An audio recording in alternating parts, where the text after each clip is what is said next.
ang mga kwento ng pag-ibig, kwento ng buhay at kwento ng pag-asa dito sa Barangay Love Stories. Love Stories.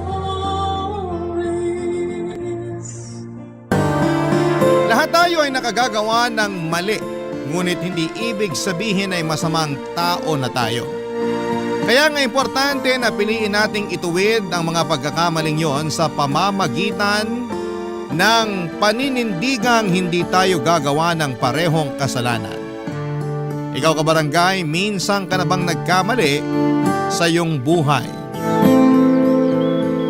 Dear Papa Dudut, magandang araw po sa inyo at sa mga kabarangay natin na avid listener ng Barangay Love Stories. Ako po si Vivian. 31 years old at taga San Juan. Isa po ako sa mga libo-libo ninyong subscribers online.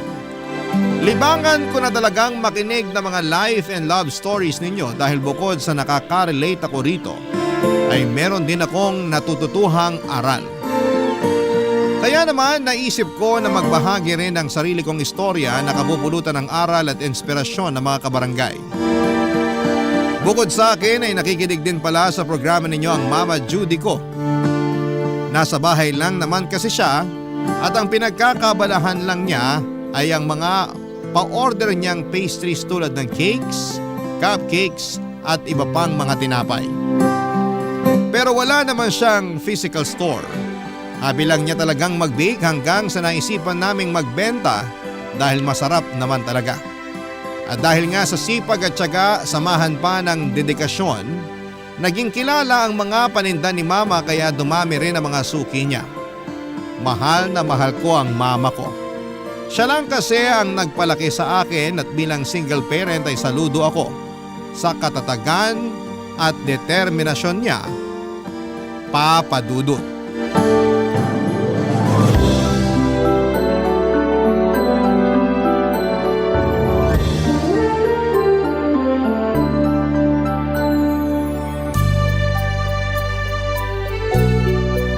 Sakto na ba to? Ilan nga ba order ni Kumare? Hi, Ma! Oh, nandiyan ka na pala, nak. Late ka yata nakauwi. Opo. As usual, heavy traffic. Weekend na kasi. Pero buti na lang walang pasok bukas. Makakapagpahinga ako from corporate work.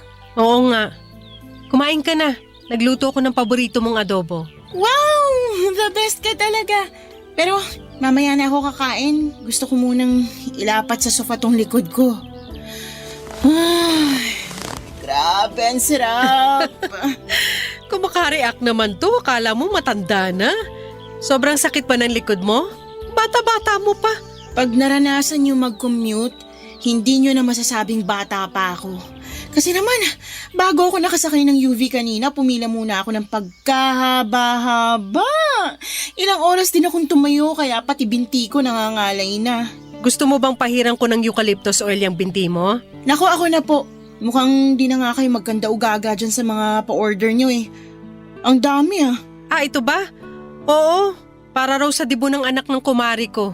Kaya nga po, ako na lang magpapahaplas. Pero mamaya na kasi hindi pa ako nakakahubad ng pantalon, oh.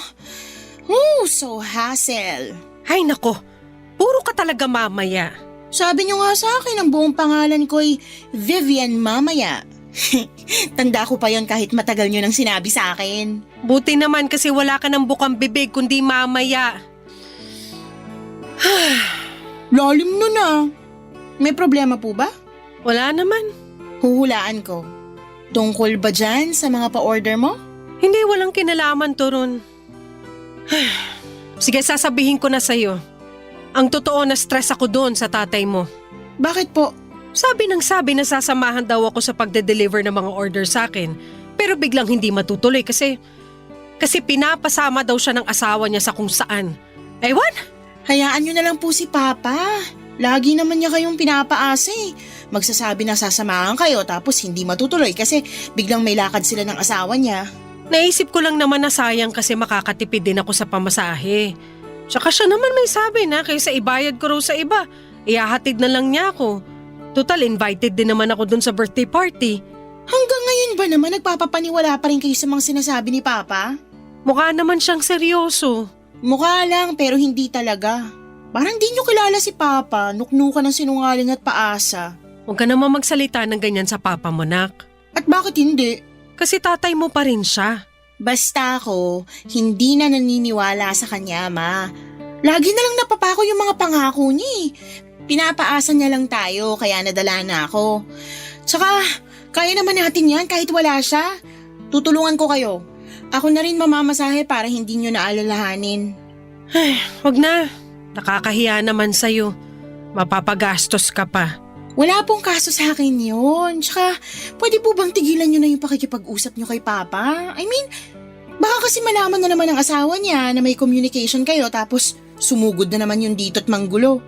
Ayoko na pong maulit na pumunta siya rito tapos pinagsalitaan tayo ng masama't masakit. Hindi ko lang kasi mapigilang kausapin ng papa mo. May mga araw kasi na namimiss ko talaga siya. Hindi pa po ba ako sapat? Ano bang sinasabi mo? Siyempre sapat ka na. Yun naman po pala eh. Kaya sana tama na. Tigilan nyo ng paghahabol kay Papa kasi kahit anong gawin natin, hindi niya tayo magiging priority. Kaya nga ako, hindi ko na siya masyadong iniisip eh. Para hindi na rin ako nasasaktan. Sinanay ko na lang sarili ko na wala akong tatay. Sana po ganun din gawin nyo. Mag-move on na kayo sa kanya kasi sino lang ba tayo sa buhay niya? Alam mo, tama ka. Dapat talaga matagal ko nang pinutol ang communication namin eh. At hindi na ako pumayag na kausapin niya. Tama ka, nak. Salamat sa pagpapaalala mo sa akin. Walang anuman po. Basta, kaya natin at masaya tayo kahit tayo lang dalawa. Papa Dudut, mabait at mapagmahal ang mama ko. Pero aminado siyang naging mapusok noong kabataan niya, kaya siya naging kabit o kirida. Hindi ako proud na ganon ang mama ko pero habang tumatanda ako ay na-realize ko na biktima lang din siya ng sitwasyon. At lahat yon ay sinisisi ko sa tatay ko. Aminado naman si mama na medyo utu-utu siya pagdating sa pag-ibig lalo na kung kusa yung binigay sa kanya ng isang tao. Bagay na hindi niya naranasan noon sa strikto at masungit niyang mga magulang. Kaya nga nung dumating ang papa ko sa buhay niya, akala niya ay magkakaroon na raw ng happy ending yung love story nila. Hanggang sa nalaman niyang pamilyado na tong tao at sakto nung mga panahong yon ay pinagbubuntis na niya ako. Simula nung nalaman ng asawa ni Papa na nag-i-exist si Mama ay walang araw na hindi nito ginulo ang buhay ng nanay ko. At mas lalo lang itong nagngit-ngit sa galit noong nalaman niyang nagdadalang tao ito. Inaway niya si Mama, iniinsulto at pinagsasalitaan ng masama katulad ng mababang uri raw na klase ng babae. Walang class, cheap at pumapatol sa may asawa. Pasalamat na lang ako sa tatay ko kasi hindi niya kami inabandona. Binigyan niya kami ng apartment na tinitirhan namin hanggang ngayon habang siya ang nagbabayad ng renta. Pero hindi siya nakatira sa apartment kasama namin dahil hindi naman niya kami totoong pamilya. Doon na nga nagsimula ang pagtatampo ko sa tatay ko. Tapos nadagdagan lang yon nung sinabi sa akin ni Mama yung totoo naming estado sa buhay niya. Fast forward. Lumaki akong walang father figure kaya aaminin kong naging sabik ako sa pagmamahal ng isang ama. Nagkaroon ako ng daddy issues na masasabi kong naman ako sa mama ko. Nag-enjoy akong makarinig ng validation mula sa mga professor kong lalaki noong college ako. Pero at the same time ay ilag din ako sa kanila. Ewan ko, Papa Dudut, pero meron akong thinking na manloloko lahat ng lalaki. Kaya nga NBSB ako. Nagbago na lamang lahat noong makilala ko si Tommy. Supervisor namin sa pinagtatrabahuhan kong private company bilang admin staff, Papa Dudut.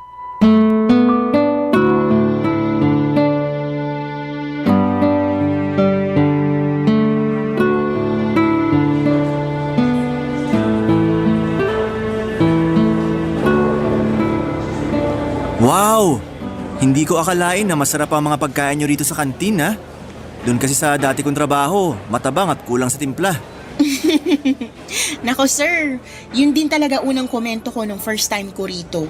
Kaya nga dito na ako laging nanananghalian. Huwag mo na akong tawaging sir kapag tayong dalawa lang, Vivian. Po? Pwede ba yun? Oo, Pero baka may makarinig kung hindi ko kayo tatawaging sir tapos may masabi na kung ano. kung may sasabihin man sila, kasalanan na nila yon kasi malisyoso at malisyosa sila. Ang akin lang naman gusto kong maramdaman mo na okay tayo. Kumbaga, hindi lang tayo magkatrabaho, magkaibigan na rin. Tama po ba yung narinig ko? Gusto niyo ako maging kaibigan? Oo naman, bakit hindi? Ngayon lang kasi ako nagkaroon ng kaibigan na mas mataas sa akin yung posisyon. Madalas kasi yung mga supervisor at manager lang nagiging close sa isa't isa. Ganun ba? Pero wala naman sigurong batas na nagbabawal maging close ang supervisor at subordinate niya, di ba? Wala naman po. Kaya nga. Kaya bakit hindi tayo maging close? Sa bagay. Naninibago ka lang kasi balita ko. Masungit daw yung pinalitan kong dati niyong bisor. Tapos hindi pa sumasama sa mga labas niyo tuwing may okasyon. Ay opo. Gusto nun mapag-isa lagi tapos mas close siya sa mga matataas. Lagi rin kaming sinusungitan kaya hindi po kami komportable sa kanya pag nandyan siya. Kaso patay na po siya. Kaya wag na natin masyadong pag-usapan para respeto na rin. Sige, anong gusto mong pag-usapan natin? Po? Naku, ano nga ba? Wala akong maisip na topic eh. May boyfriend ka na ba? Wala pa po. Pero nagkaroon ka na. Hindi pa rin. NBSB po ako. Ano yung NBSB? No boyfriend since birth. May nanligaw naman sa akin pero hindi ko sinasagot. Mas focus kasi ako nun sa pag-aaral ko. Pero nakagraduate ka na at working ngayon. Bakit wala ka pa ring boyfriend? Wala pa kasi ako nagugustuhan. Siguro may pagkapihikan ka. Siguro nga po pero di naman masama yun, diba? Hindi naman. Importante nga na kilalanin mo yung manliligaw mo. Para wala kang pagsisiyan sa dulo sakaling meron pala siyang tinatagong sikreto. Sikreto kagaya ng ano po. Na may iba pala siya. Nako, parang tatay ko lang yan. Talaga? May ibang babae ang tatay mo? Meron po pero nanay ko po yung ibang babae. Kasi kasal na yung papa ko sa asawa niya nung nagkakilala sila ng mama ko. Tapos ayun, nabuntis niya si mama at pinagrenta kami ng apartment. Pero hindi namin siya kasama kasi nga may pamilya talaga siya. Ang lungkot naman nun. For sure hindi alam ng mama mo na kasal na pala yung papa mo. Opo, kaya nga hindi ko rin magawang magalit sa nanay ko dahil lang naging kabit siya. Para sa akin, kasalanan yung lahat ng papa ko. Kaya siguro hirap din ako magtiwala sa mga lalaki kasi iniisip ko lahat pwedeng magloko. Hindi naman lahat. Paano na lang kaming mga tunay na good boy, di ba? Talaga, good boy kayo? Oo naman. Kaya dapat baguhin mo na yung tingin mo sa lahat ng lalaki. Papadudot na una ako ng 2 taon kay Tommy sa company namin. Then, dumating siya at pumalit sa posisyon ng dati naming bisor na namatay dahil sa sakit. Mas matanda sa akin si Tommy ng 10 taon. 35 na siya ng mga panahong yon samantalang ako ay 25 years old. Pero kahit na ganoon ang agwat ng edad namin, masasabi kong nagja-jive kami. In fact, halos lahat ng subordinate niya ay kasundo niya rin. Pero sa aming lahat ako lang talaga yung natatanging kaklose niya. Bukod doon ay magaling makisama si Tommy. Mas magaling pa siya sa pinalitan niyang bisor namin. Kahit na yung pinakapasaway naming empleyado ay nakakasundo niya. Charismatic din kasi siya, gwapo, moreno, matangkad at may dimple sa magkabilang pisngi.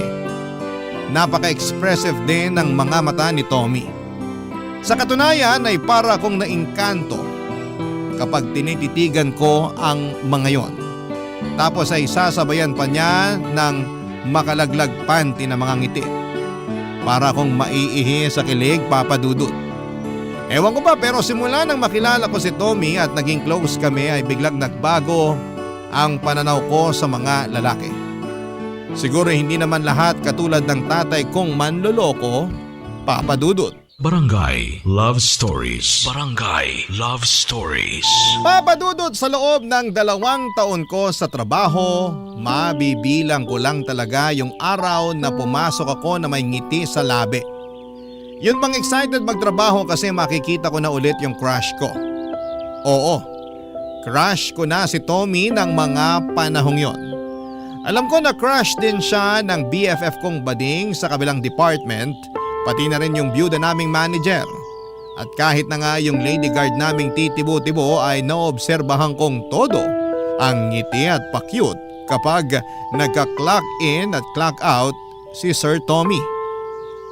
Grabe, ang harot-harot at ang sarap kurutin sa singit. Pero tiwala naman ako na mas marami pa rin ang atensyon na nakukuha ko mula kay Tommy. Dati sobrang saya ko na kapag pinupuri niya yung suot kong damit kasi bagay daw sa akin. O di kaya naman ay sinasabihan niya akong blooming kapag naka-makeup ako. Maganda pa rin naman daw ako kahit simpleng pulbos lang pero mas lalong gumaganda kapag nanapatan na ng kolorete ang mukha. Kaya nga kahit na hindi ako mahilig mag-makeup ay inaral ko talaga para sa kanya, Papa Dudut. Lahat ng pagbabago kong yon sa loob lang ng 2 buwan ay hindi nga nakalusot sa mapag-obserba kong nanay, Papa Dudut.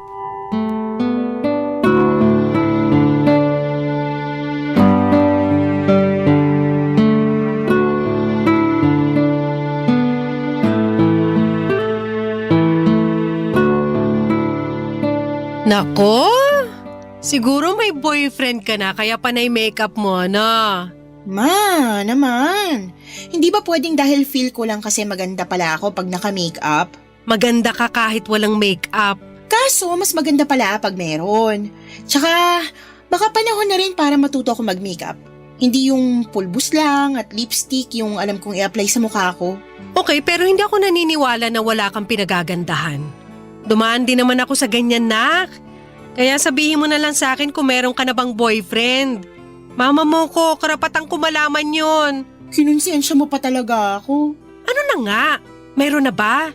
Wala pa nga po, pero may nagugustuhan na ako. Talaga? Ako, dalaga na yung anak ko. Dalaga naman po talaga ako. Palagay niyo sa akin. Na-excite lang naman ako kasi akala ko wala ka ng plano mag-asawa. Pero buti naman may nagugustuhan ka na. Opo, pero complicated kasi. Tsaka, baka di kayo pumayag. Bakit naman hindi ako papayag? Kasi boss ko siya at katrabaho ko? Wala namang kaso sa akin yun, nak. Basta single yung boss mo. Single naman po. Ilang taon na ba? Yun po yung isa pang problema kasi mas matanda siya sa akin ng 10 taon eh. 35 na po siya. Sigurado ka bang wala pa siyang asawa? Kasi nasa edad na siya. Wala pa nga po. Wala naman siyang binabanggit eh. Siguraduhin mo lang kasi mahirap pumasok sa gulo na kagaya ng pinasukan ko. Hindi naman po ako siguro aabot sa ganon, ma. Matanong ko lang, bago lang ba siya sa inyo? Kasi ang tagal-tagal mo na dyan sa trabaho mo pero wala ka naman nakukwento na nagugustuhan mo. Kaya inisip ko baka baguhan sa inyo. Ay, opo. Bago lang po. Gaano ka bago? 2 months. Tommy pa pangalan niya, siya yung pumalit sa dati naming bisor na namatay. Ano ka mo? Namatay na yung dati niyong bisor? Opo. Naku, kawawa naman. Parang nakwento mo pa lang na nagkasakit siya tapos wala na pala siya. Nakakagulat nga po. Pero yung Tommy na yan, kumusta naman bilang bago niyong bisor? Mabuti po kasi mabait siya at kasundo namin. Tapos kahit 35 na siya, mukha pa rin siyang nasa 20s. Mas baby face pa siya sa akin, ma. Talaga? May picture ka ba niyan? Patingin nga. Sige po, ito nasa phone ko. Wow, oo nga. Hindi halata yung edad niya. Di ba? Ang cool niya manamit, ang pogi niya po, no? Oo, pogi nga. Pero ang tanong ko, gusto ka rin ba niya? Sakit niyo naman magsalita. Sagutin mo na lang yung tanong ko kasi mamaya baka ikaw lang yung may gusto sa kanya. Hindi ko pa po masabi pero close kami. Kaya siguro nagkagusto ako sa kanya. Pero paano kung magka-developan kami? Ayaw niyo po ba sa kanya? Hindi naman sa ayaw ko sa kanya. Ayaw ko lang mapahama ka sakaling may sabit siya. Tama na yung ako na lang yung naging kabit. Wag na ikaw. Papadudot aaminin kong hindi ko naging priority na alamin kung may asawa o wala si Tommy. Kasi base sa obserbasyon ko ay binata siya. Walang tinitext o chinachat na misis o girlfriend at lagi niyang sinasabi na mag-isa lamang siya sa tinitirhan niyang apartment. Bukod doon ay wala rin naman siyang nababanggit kaya sigurado kung wala siyang sabit.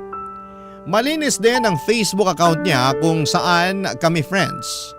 Walang kahina-hinala pero dahil sa sinabi ni Mama, bigla akong nakaramdam ng pag-aalala.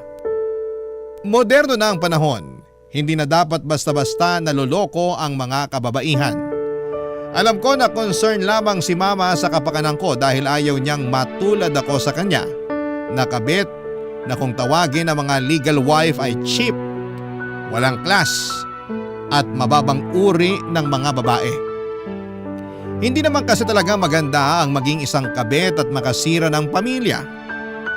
Alam ko kasi yung pakiramdam na simula pagkabata ay tampulan ng tukso ng mga kaklase ko dahil wala kong tatay dahil kabit lang daw ang nanay ko. Kaya nga never akong pumasok sa relasyon kasi natatakot akong magkamali. Pero ewan ko, nang dumating si Tommy sa buhay ko ay para kong ibon na nakawala sa hawla.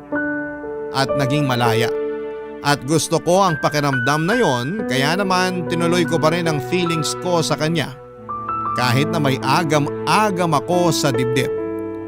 Hinayaan kong magka-developan kami ni Tommy, Papadudot. Inakit ko siya hanggang sa umamin siya sa akin na nagugustuhan na niya ako. Siyempre sinunggabang ko na yung pagkakataon na agad ding umamin sa kanya. Naging kami pero nakiusap siya sa akin na itago muna namin ang aming relasyon. Lalo na at pinagbabawal yon sa opisina namin. Kaya lang pagkalipas lamang ng 2 linggo ay may nalaman ako na labis na nagpaguho ng aking mundo. Kasal na pala si Tommy at nakabakasyon lang sa ibang bansa ang asawa niya. Nalaman ko yon nang makita ko ang wedding picture nila sa drawer niya nang minsan niya akong sinama sa apartment niya, Papadudot.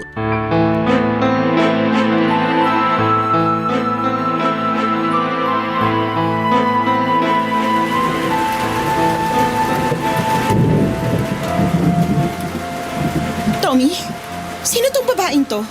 Sino ba yan? Ito. Oh, Magpapaliwanag ako, Vivian. magpaliwanag ka talaga bago ko umalis dito sa apartment mo. At saan ka pupunta? Uuwi sa bahay namin, bakit? Palagay mo sa akin, batang musmus na hindi marunong umuwi mag-isa? Pero gabi na oh. Tsaka baka umulan, mapano ka pa?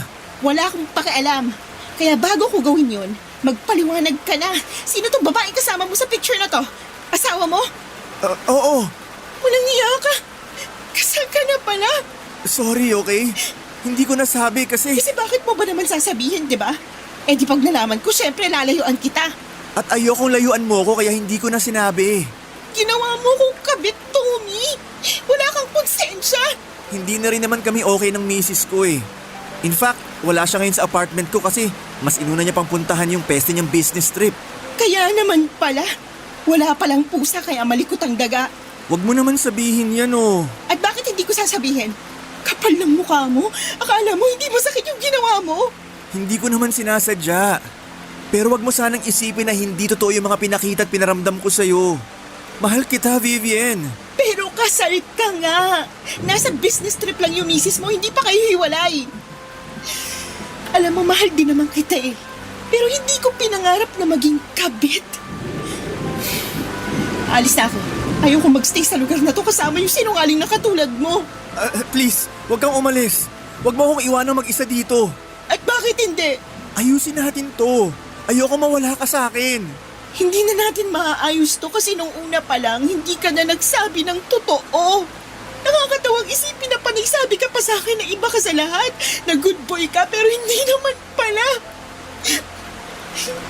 Kapag naaalala ko yun, mas lalo lang nadadagdagan yung galit ko sa'yo eh. Nagawa ko lang naman yun kasi hindi ko na kayang pigilan yung feelings ko sa'yo eh. Ewan ko pero na-realize ko malaking pagkakamali talaga na pumayag ako magpakasal sa asawa ko kahit hindi ko naman siya mahal. Tuloy nung dumating ka, tsaka naman naging komplikado ang lahat. Kapal ng mukha mo, no?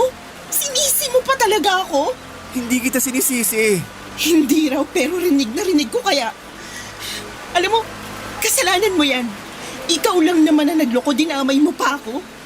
Wala akong kamalay-malay na kasal ka na pala. Tapos wala rin alam yung misis mo na iniiputan mo na siya sa ulo. I'm sorry, Vivian. Patawarin mo na ako kasi nagsinungaling ako. Hindi ko na alam kung paano ka patatawarin. Pero isa lang malinaw sa akin ngayon. Hindi kita pwedeng pagkatiwalaan. Ano malay ko? Marami ka pang hindi sinasabi sa akin. Wala na. Yun lang tungkol sa misis ko. Wow! Akala mo yata maliit na bagay yung tungkol sa misis mo, no? Vivian naman.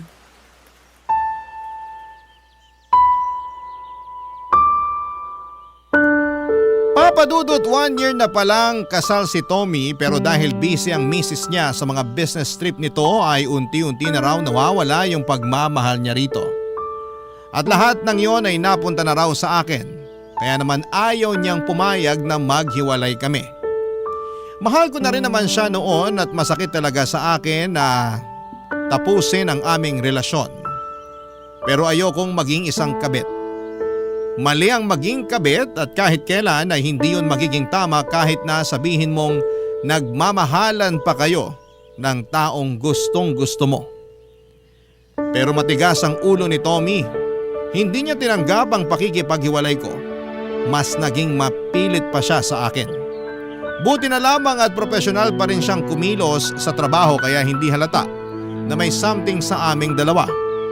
Pero pansin na rin ng mga kasamahan ko sa trabaho na iniiwasan ko siya. Minsan ayoko na talagang pumasok sa opisina kasi makikita ko na naman siya.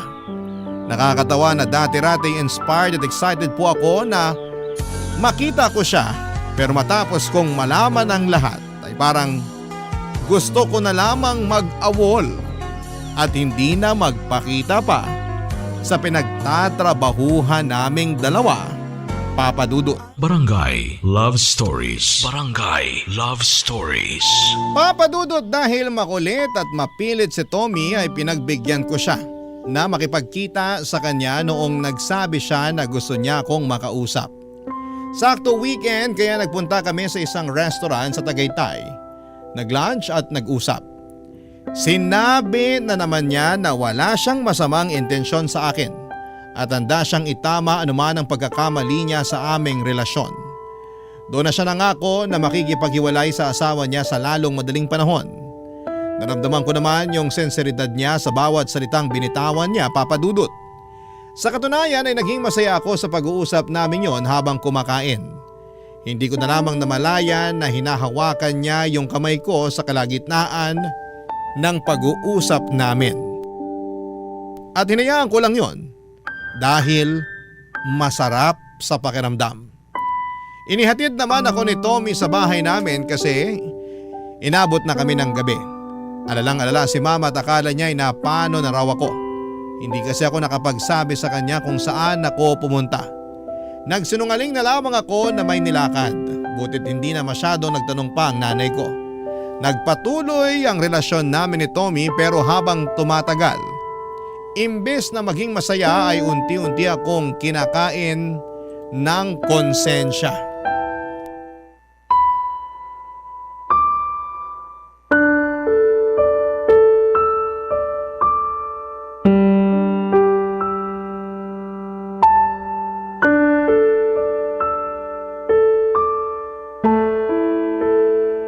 May sakit ka ba? Wala naman po. Bakit po? Kasi hindi na kita nakikita nagme-makeup katulad dati. Manaman eh. Seryoso nga. Tsaka napansin ko mas madalas ka nang nakasimangot kaysa nakangiti. Sabihin mo may problema ka, no? Wala. Ay, wag ka magsisinungaling sa akin, nak. Kilala kita, nanay mo ko. Opo, may problema nga po ko. Tungkol ba yan sa inyo ni Tommy? Sandali, kumusta pala kayo? Nanliligaw pa rin ba siya? Hindi na po kasi naging kami na. At hindi mo man lang sinabi sa akin? Plano ko naman pong sabihin kaya lang Kaya lang ano? hiwalay na po kami. Bakit? Kasi nalaman ko may asawa na siya. Teka sandali, paano mo nalaman? Nakita ko yung wedding picture nila sa apartment niya. Lagi raw umaalis at nasa business trip yung asawa niya kaya nawala na lang siya ng gana sa relasyon nila. 1 taon pa lang sinakasal. Napakawalang hiya ng lalaking yan. Sana noong una palang sinabi na niya para nakaiwas ka na. Yun nga, Ma. Kasalanan ko rin naman kasi hindi ako naging maingat. Tapos nagtiwala pa ako at naniwala sa mga sinabi ni Tommy. Ganyan naman yung mga lalaking yan eh. Magagaling magtago ng sikreto. Pero itong Tommy, apaka-amateur. Pero ay mo biglang bumalandra yung wedding picture nila ng asawa niya sa mukha mo. Baka tinuro talaga sa'yo ng anghel mo yon. Kasi gusto kanyang protektahan laban sa lalaking yun, Nak. Ewan ko po pero sa ngayon naguguluhan ako. Bakit naman? Akala ko ba hiwalay na kayo? Oo nga po pero nagkausap kami. Nakipag-usap ka sa kanya? Opo, ang kulit niya kasi kaya pinagbigyan ko na. Sigurado ka na nag-usap lang kayo? Opo, nagpunta kami sa Tagaytay nung nakaraang araw. Yung ba yung gabi ka na nakauwi? Opo, Ano naman yung pinag-usapan nyo? humingi siya ng tawad sa akin. Tapos sinabi niya na mahal niya talaga ako. At nangako siya sa akin na hihiwalayan niya yung misis niya. Nako, narinig ko na yung linyahan na yan, Nak. Ganyan-ganyan din ang sinabi ng magaling mong ama sa akin noon. O tapos, ano nangyari? Walang hiwalayan na ganap. Ako naman si Gaga, umasa. Nakikipagbalikan po siya at parang gusto ko siyang pagbigyan eh. Pero nakokonsensya ako para sa asawa niya. Saka huwag ka na makikipagbalikan sa tokmol na yan, ha? Dahil baka matulad ka sa akin, Nak. Alam mo kung gaano kahirap maging kabit. Dahil kabit ang nanay mo, di ba? At ayokong maranasan mo yun. Nangako ko sa sarili ko na hindi ko kukontrahin sino mang mahalin mo basta walang sabit. Kaya nga hindi naman ako tumutol dyan sa Tommy na yan. Tapos malalaman kung katulad lang pala siya ng tatay mo. Kaya nga po, nalulungkot lang ako kasi manluloko rin pala siya. Huwag mong ikalungkot yun. Dapat nga matuwa ka pa. Kasi hanggat maaga nalaman mo. Basta, Nak, mangako ka sa akin na hindi mo ilalagay ang sarili mo sa pareho kong sitwasyon. Hindi ka magiging kabit. Dahil maraming lalaki na walang sabit dyan ang pwede magmahal sa'yo ng buong buo. Yung wala kang kaagaw at ikaw ang priority. Opo, tatandaan ko po yung sinabi niyo. Pero pwede po bang payakap muna? Kasi ang sakit-sakit na. Sige, halika. Yayakapin ka ni Mama. Papadudot na iyak na lamang talaga ako sa pag-uusap namin yon ni Mama. Doon ko naalala yung mga payo ko sa kanya noong sabihin kong wag na siyang umasa sa atensyon ng tatay ko. Dahil kaya naman naging punuan ng pagmamahal or kaya naming punuan ng pagmamahal ang isa't isa. Para akong sinampal ng realidad dahil ako mismo ay nakalimot sa mga yon nang hayaan kong mahulog ako sa patibong ng pagmamahal ng isang lalaking may asawa na. Kaya nga thankful ako kay Mama dahil nandyan siya para magpayo sa akin ang dapat at tama kong gawin. Doon ako nag-decide na gusto ko na talagang tapusin ang lahat sa amin ni Tommy. Bagaman hindi naman kami nagkabalikan, ayoko nang palalimin yung namumuo kong feelings sa kanya ng mga panahong yon. At sinabi ko sa sarili ko na hindi na ako uurong o magbaback out sa desisyon ko. Kaya naman kinausap ko ulit si Tommy at sinabi ko ang desisyon ko pero sa ikalawang pagkakataon ay hindi siya pumayag. Umabot pa nga sa punto na naging desperado siya na walang pagiging profesional niya sa opisina namin kaya nalaman ng lahat na may relasyon kami, Papadudot. Hiyang-hiya ako kasi ayoko talaga nung pinagchichismisan. Tapos kinausap pa kami ng HR manager namin na itigil namin ang relasyon namin dahil alam nilang may asawa na si Tommy. Nanliit talaga ako ng gusto ng araw na yon. Kaya nag-early out ako at umiyak na nagsumbong sa nanay ko pag uwi ng bahay. Pagkalipas nga ng ilang minuto ay biglang kumatok si Tommy sa pinto namin. Gulat na gulat kami ni Mama dahil hindi ko alam na sinundan niya pala ako pauwi. Nakiusap siya sa amin ni Mama na kausapin namin siya, kaya pinapasok namin siya sa loob ng bahay.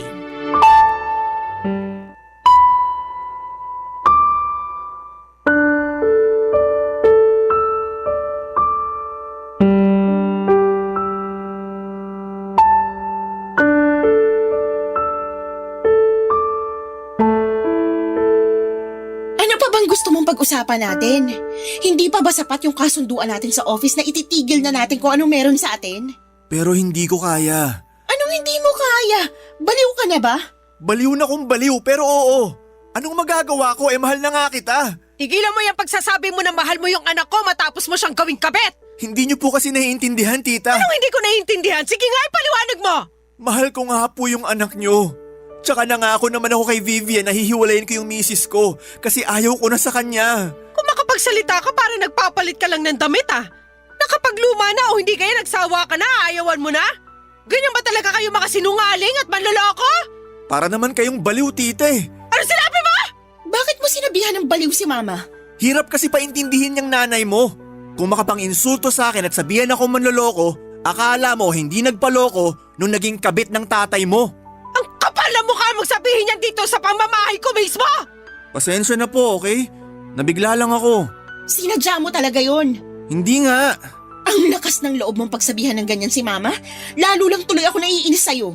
Ikaw, alam mo, ang arte-arte mo. Bakit kasi hindi ka nalang magpasalamat na nagustuhan kita? Na sa wakas, nagka-boyfriend ka na. Di ba sabi mo NBSB ka? O ayan, hindi na.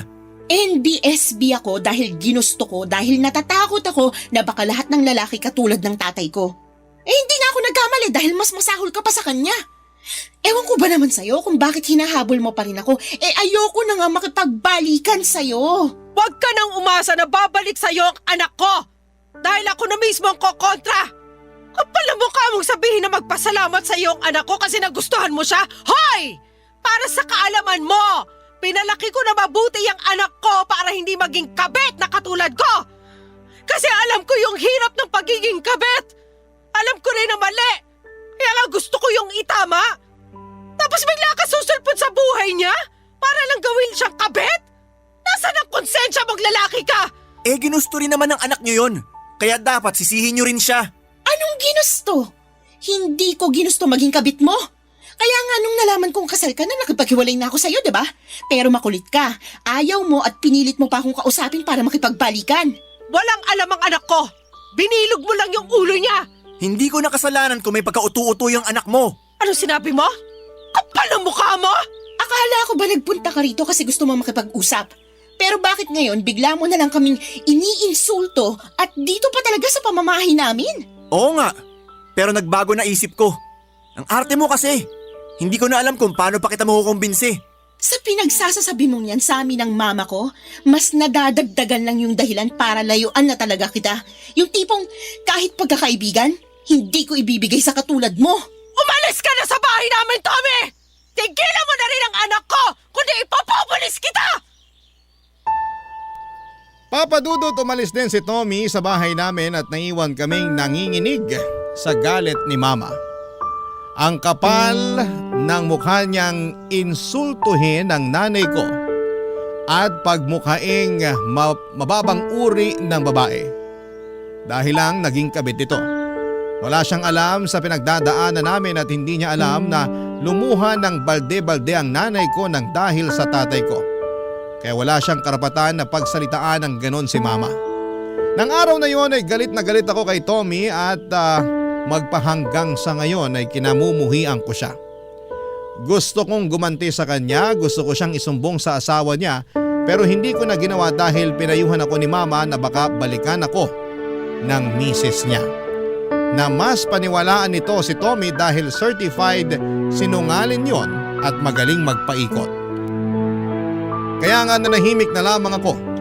Mabuti na lang kasi at hindi na regular si Tommy sa posisyon niya dahil sa mga reklamo sa kanya ng iba pang mga empleyado tungkol sa pambabastos. Gulat na gulat ako nang malaman ko dahil wala sa tabas na mukha niya nagagawa ng masama. Pero mukhang nagkamali ako kasi may sa demonyo pala ang ugali niya. Malaki ang pagsisisi ko dahil minsan ako naging kabit. Pero pinarealize sa akin ni Mama na araw-araw ay pwede ako magbagong buhay. At isang araw or isa raw na katapangan na pinili kong ituwid ang aking pagkakamali. Sa kasalukuyan ay may boyfriend na ako na walang sabit at mahal na mahal ako. Ang kwento ko ay isang paalala sa mga kababaihan na huwag nating itolerate ang mali at huwag nating hayaan ang sarili natin na mag-settle for less. Huwag tayong maging cheap o chiphanga. Ayon nga sa BFF kong bading. Dahil ang mga kababaihan ay parang isang obrang maestra. Kailangang paghirapan bago nila makuha ang ating puso. Hanggang dito na lamang po ang aking sulat, Papa Dudut, at sana'y kinapulutan po ito ng aral at inspirasyon ng mga kabarangay natin. God bless sa Barangay Love Stories and more power sa inyong estasyon. Ang inyong forever kapuso at kabarangay, Vivian. Barangay Love Stories. Barangay Love Stories. Kwentuhan naman tayo dito sa comment section. Nagustuhan ng iyong napakinggan? Ituloy yan via live stream sa www.gmanetwork.com/radio. Barangay LS 97.1 4